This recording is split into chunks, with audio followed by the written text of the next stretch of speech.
The Luigi story seems like the kind of story that historians will write about as they try and capture the essence of the time that we're living through right now.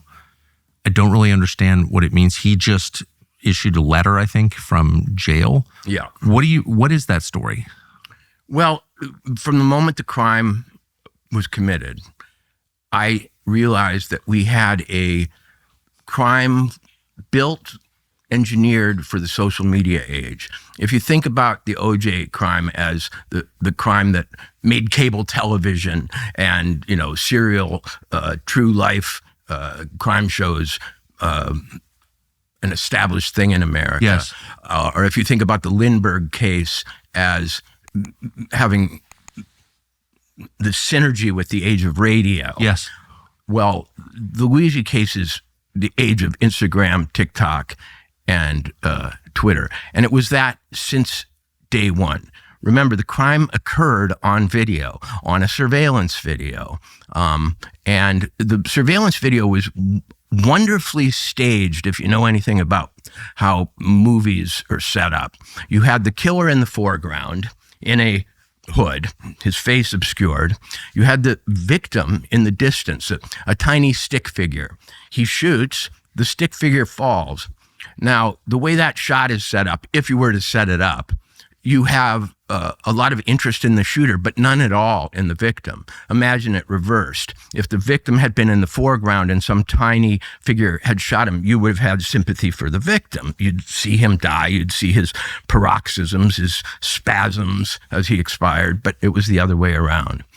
From the moment that video hit the internet, and it got onto it curiously early, within a very short time of the crime itself, you had hordes of junior investigators on Twitter, TikTok, Instagram examining it.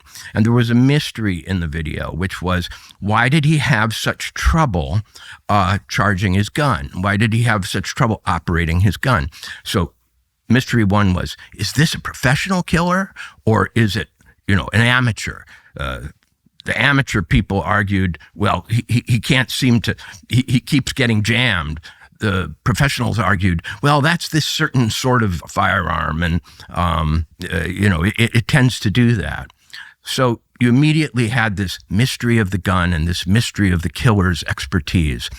Then, almost in no time, it was revealed that he had rented a bike, an electric bike in New York City, and had escaped on it. And so, once again, hundreds of thousands of junior detectives using the maps and available public data about the distribution of those public electric bikes in New York tried to trace his path.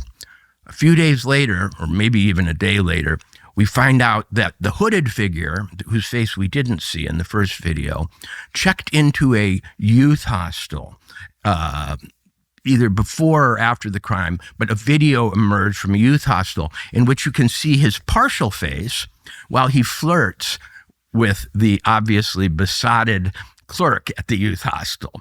So you had this slow reveal, almost like a striptease, and at every stage you had a mystery that the community could solve, that, a sort of open source investigation. At that point, I said, this is too perfect. The well-shot video from the killer's point of view, the mystery of the gun, what kind of gun, the,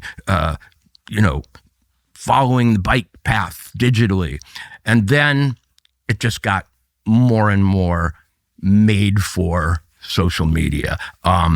He appears at a hearing wearing the outfit that Lee Harvey Oswald, the exact sweater with collar combination that Lee Harvey Oswald wore when he was, brought to justice by even the police and escorts around him were arrayed in something of the same way.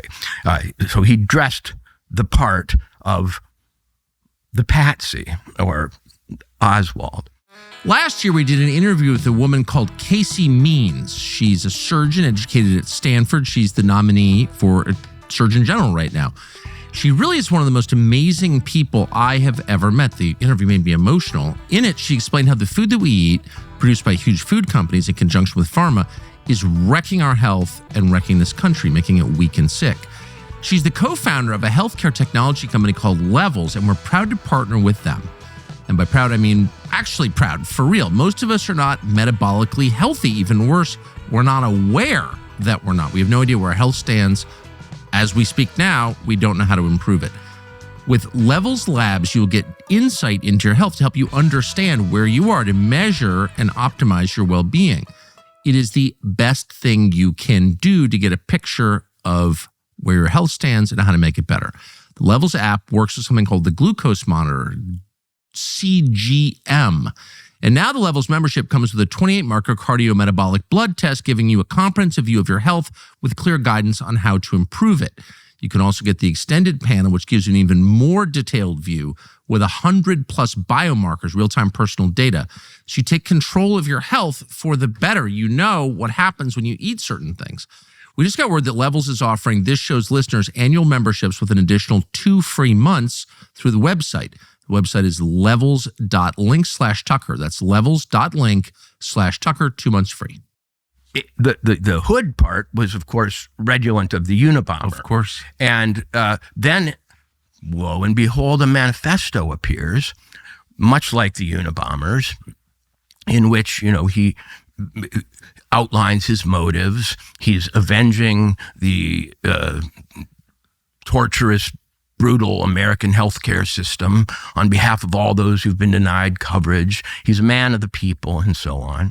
It got so bad at one point that I saw when he was arrested in a McDonald's with all his stuff, with the gun, with the manifesto, with the costume that he'd been wearing, and was sent to jail. I saw a news program in which the reporter was standing outside the jail while Luigi was presumably being processed in, and he said to the headquarters anchor person, "I can hear cheering inside the jail. I can hear the cheering for Luigi." We've now evolved to Bill Burr, the comedian, going on TV, "Free Luigi." There are candles, votive candles, sort of Roman Catholic style candles, usually devoted to saints, but wearing Luigi's image. There are fan clubs. There are Reddit forums. There are all across social media, adoring groups of people trying to build a defense for him, analyzing the evidence. And honestly, the evidence isn't very good. America is under the impression that they saw this murder take place, but in fact, they just saw a hooded figure. Another almost amazing development was that when the gun was found, it turned out to be a ghost gun, so to speak, a 3D printed gun with a 3D printed muzzle, a silencer. Well, it just so happens the crime was committed in December, that there's a Supreme Court case in March, I believe, to adjudicate the question of whether 3D printed accessories to firearms are legal. There was already a Supreme Court that allowed for the receiver and the basic parts of the gun to be printed, but there was still this question. So even the firearm itself played into a coming on the calendar Supreme Court case, and it was the first such weapon to be used in a murder, I believe. It also, let's remember, happened right after the election. It happened in December. The left in America is completely demoralized. One of its disappointments is that youth didn't come out to vote for Harris in the number they expected. They really expected young women to swing that election. And if you heard the commentary right beforehand, they almost considered it a certainty. Well, they hadn't. Thanks for watching our YouTube channel. We hope you'll subscribe to it. And by the way, you can hit the little bell on there and get notifications every time we produce a video. We hope you'll do that also.